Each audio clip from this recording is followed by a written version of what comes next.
fragmentation is a problem in the space in performance marketing in really two competing ways. The first is that consumers are not really participating in single channels and in single parts of what we would have called the marketing funnel in the past. They're discovering products newly, they're considering those products, and they're choosing a place to buy quite fluidly across channels. And that means the performance stack needs to be redesigned around those behaviors. And so if you shift to the operational focus, a big challenge with organizations is they're not really built to think beyond channels and the silos of different tactics that might live in them. So the future of performance marketing is really tied to following the consumer and then modifying the organizational behaviors so that they're more adept at following the consumer and treating them the way they want to be treated. Criteo seems to be moving towards a more self-service model. What can you share about where you're investing on the product side? Oh, that's an exciting part of our investment. So the centerpiece of it is what we call Commerce Go.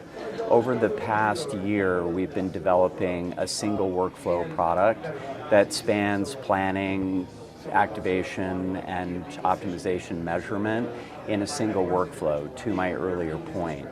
That's an AI-augmented setup. It's not AI by itself.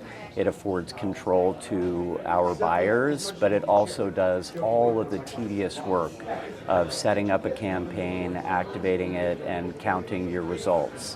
Whether you're reaching incremental audiences, independent of channel, or whether you're selling more products incrementally, that's happening automatically. So it's a really exciting time for us. What we've done is we've started that product internally, using it in our managed services business, and we're about 5,000 campaigns into it now. And what we're seeing across the board is green lights. So it's more organic spend, it's higher return on advertising spend, it's more products sold. It's customers who love us more, which really, as a product person, makes me feel great. Yeah. Now, creative is often the slowest part of the process. How are generative tools changing the speed and style of campaign production? Well, it's interesting. Creative is probably, or it's arguably, the biggest pain point and probably the biggest time sink of that consolidated workflow that we were just talking about. What AI is doing is really changing that for the better.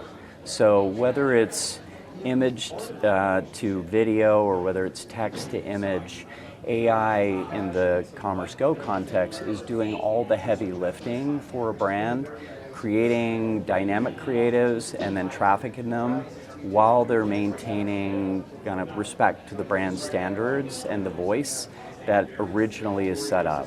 So what AI is doing is it's taking the pain out of that creative process, which in the past would have taken weeks, days, weeks, sometimes even longer with approvals, and making it possible to do that work in minutes and not think about, do my creatives that are being generated by AI comply with my brand principles?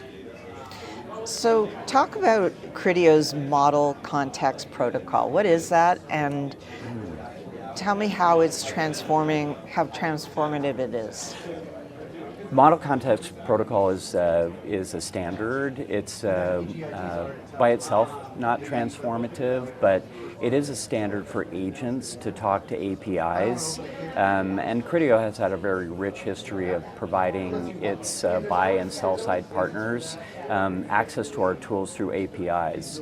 What we haven't done in the past is we haven't been able to serve agents that are being used by those same partners.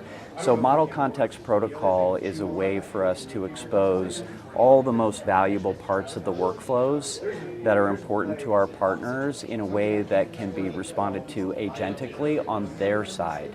And that's really important because the teams we work with are all experimenting with where AI can make them more efficient or take these pain points away. As cross-channel measurement and predictive guidance mature, what sort of decisions will marketers finally be able to make that just weren't possible before? I mean, really, it's literally decisions being dynamic across the entire workflow are possible today. So it's a sea change. The ability to dynamically reallocate budgets towards a specific outcome has not been something that's possible across different channels, whether CTV, social, or retail. So in our new world, we're able to do that and to make decisions on those data points that are moving between the channels is something that we have a really interesting advantage in doing because we're operating one of the world's largest commerce data sets. So the idea of real-time decision making is tied to large commerce data, and that means that these things are happening, when I say dynamically, they are happening during the campaign runtime. They're not recursive, or they're not a look-back window. You're not looking at measurement and then saying, well, I better go optimize my creative or change my campaign setup. So it's a totally different landscape.